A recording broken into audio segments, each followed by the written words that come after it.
आज ही Doubtnut app download करें। Doubtnut पर होगा अब आपके सभी मैथ्स, केमिस्ट्री, फिजिक्स और बायोलॉजी डाउट्स का सफाया। बस अपने क्वेश्चन की फोटो खींचो, उसे क्रॉप करो और तुरंत वीडियो सोल्यूशन पाओ। Download now. यहाँ पर हमें दिए गए ऑप्शंस को देखकर बताना है कि इनमें से किसकी एनालिसिस करके हम टर्नर्स सिंड्रोम और क्लाइनफेल्टर सिंड्रोम को स्टडी कर सकते हैं। तो सबसे पहले तो इन दोनों टर्म्स का हम मतलब समझ लेते हैं। ये दोनों ही जेनेटिक डिसऑर्डर्स के नाम हैं और जेनेटिक डिसऑर्डर में भी ये क्रोमोसोमल डिसऑर्डर की कैटेगरी में आते हैं, क्योंकि ये दोनों ही कंडीशंस किसी एक पर्टिकुलर जीन में आने वाले डिफेक्ट की वजह से नहीं प्रोड्यूस होती, बल्कि यहाँ पर पूरे के पूरे क्रोमोसोम की हम बात करते हैं।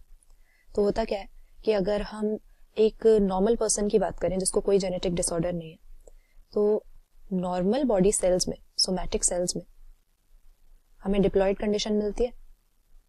डिप्लॉइड से हमारा क्या मतलब कि 2n यहाँ पे क्रोमोसोम नंबर होता है। हमारे पास क्रोमोसोम के 2 कंप्लीट सेट्स मौजूद होते हैं हमारे सेल्स के अंदर, यानी हर क्रोमोसोम की हमारे पास 2-2 कॉपी होनी चाहिए। तो ऐसे करके हैप्लॉइड कंटेंट तो हमारे 23 क्रोमोसोम्स का होता है। तो डिप्लॉइड सेल में 23 × 2 हमारे पास टोटल 46 क्रोमोसोम्स हो जाते हैं। और ये 46 कैसे बनते हैं?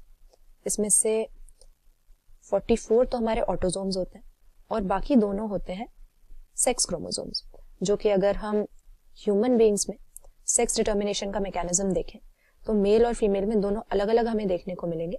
XY टाइप की सेक्स डिटर्मिनेशन होती है। तो मेल के केस में कौन से 2 सेक्स क्रोमोसोम्स होंगे?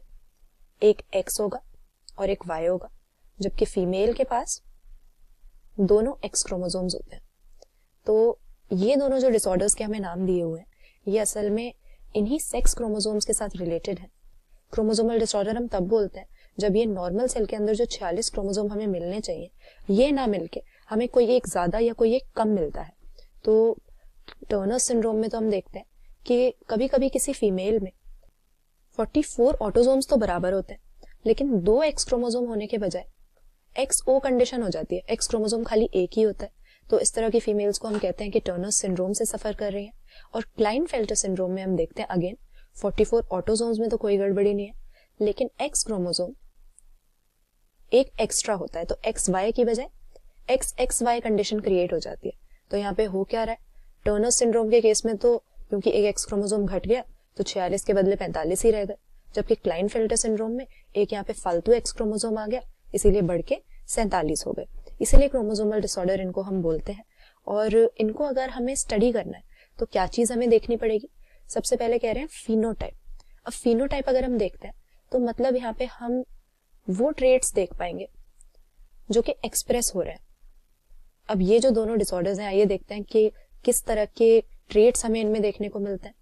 अगर टर्नर सिंड्रोम की हम बात करें तो टर्नर सिंड्रोम से सफर करने वाली जो फीमेल होती है, उसकी ओवरऑल डेवलपमेंट जो है वो फीमेल जैसी ही होगी, क्योंकि अगर हमें मेल बनाना है तो हमें Y क्रोमोसोम की जरूरत है। मेलनेस की जीन्स तो Y क्रोमोसोम पे होती है, तो इसके पास Y तो नहीं है, खाली एक X ही कम है। तो ओवरऑल डेवलपमेंट फीमेल जैसी होती है, लेकिन ये रिप्रोड्यूस नहीं कर सकते, स्टेराइल होते हैं, क्योंकि इनके ओवरीज फंक्शनल नहीं होते, ओवरीज रूडिमेंट्री होते हैं। और कई सारे सेकेंडरी सेक्सुअल कैरेक्टरिस्टिक्स भी प्रॉपरली एक्सप्रेस नहीं हो पाते। वहीं पर क्लाइनफेल्टर सिंड्रोम की बात करें तो अगेन ओवरऑल डेवलपमेंट यहाँ पर भी एक मेल जैसी ही होगी, क्योंकि जब तक Y क्रोमोसोम है तब तक होना तो उसको मेल ही है। Y क्रोमोसोम मेलनेस की जीन्स कैरी कर रहा है, लेकिन एक ये जो फालतू X क्रोमोसोम आ गया, इसकी वजह से अगेन ये भी स्टेराइल हो जाते हैं, ये रिप्रोड्यूस नहीं कर पाते। और हमें इनके केस में कुछ फेमिनाइज्ड कैरेक्टरिस्टिक्स देखने को मिल सकते हैं, जैसे कि हमें ब्रेस्ट की डेवलपमेंट यहाँ पर देखने को मिल सकती है, गाइनिकोमास्टिया। मगर ये सारी चीजें कोई भी पक्की नहीं है। ये सिम्टम्स अपीयर हो सकते हैं, लेकिन नॉर्मली कई सारे क्लाइनफेल्टर सिंड्रोम वाले लोग ऐसे भी होंगे जिनको देख के हमें एक नॉर्मल लड़का लगेगा, बिल्कुल हमें पता भी नहीं लगेगा कि इनको कोई इस तरह का जेनेटिक डिसऑर्डर है।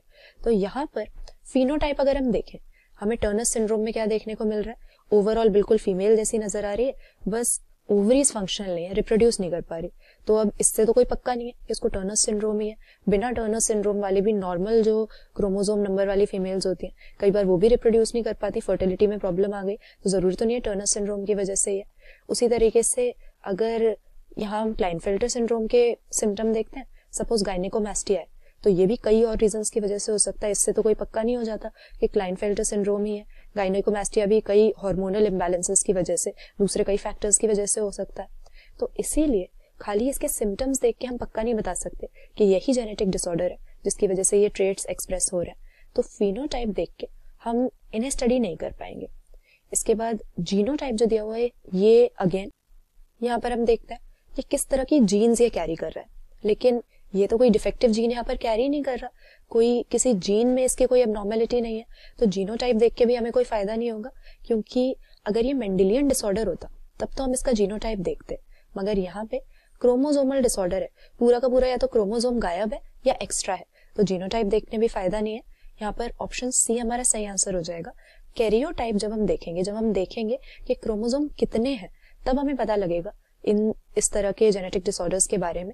टर्नर सिंड्रोम के केस में ये 46 के बदले खाली 45 होंगे XO कंडीशन की वजह से, और क्लाइनफेल्टर सिंड्रोम के केस में ये 47 हो जाएंगे। तो ये जब कैरियोटाइप हम देखते हैं तो इनके बारे में हम स्टडी कर पाएंगे। बाकी होलोटाइप जो टर्म दी हुई है उसका तो यहाँ पे कोई मतलब ही नहीं बनता। होलोटाइप हम टर्म यूज करते हैं कि किसी एक ऑर्गेनिज्म का कोई एक हमारे पास सैंपल है, एक स्पेसिमेन है उसके लिए, तो जेनेटिक डिसऑर्डर में उसका तो लेना देना ही नहीं है। ऑप्शन सी सही आंसर मार्क करेंगे। क्यों? फिनोटाइप को देख के और जीनोटाइप को देख के हम क्यों नहीं बता पाएंगे? क्योंकि यहाँ पर एक क्रोमोजोमल जेनेटिक डिसऑर्डर्स की हम बात कर रहे हैं, जिसकी वजह से पूरा का पूरा क्रोमोजोम नंबर ही चेंज हो जाता है। तो कैरियोटाइप ही यहाँ पर हमें कंसिडर करना पड़ेगा। क्लास 6 से 12 से लेके नीट, IIT, JEE मेंस और एडवांस के लेवल तक 10 मिलियन से ज्यादा स्टूडेंट्स का भरोसा। आज ही डाउनलोड करें डाउटनेट ऐप या व्हाट्सएप कीजिए अपने डाउट्स 8400 400 400 पर।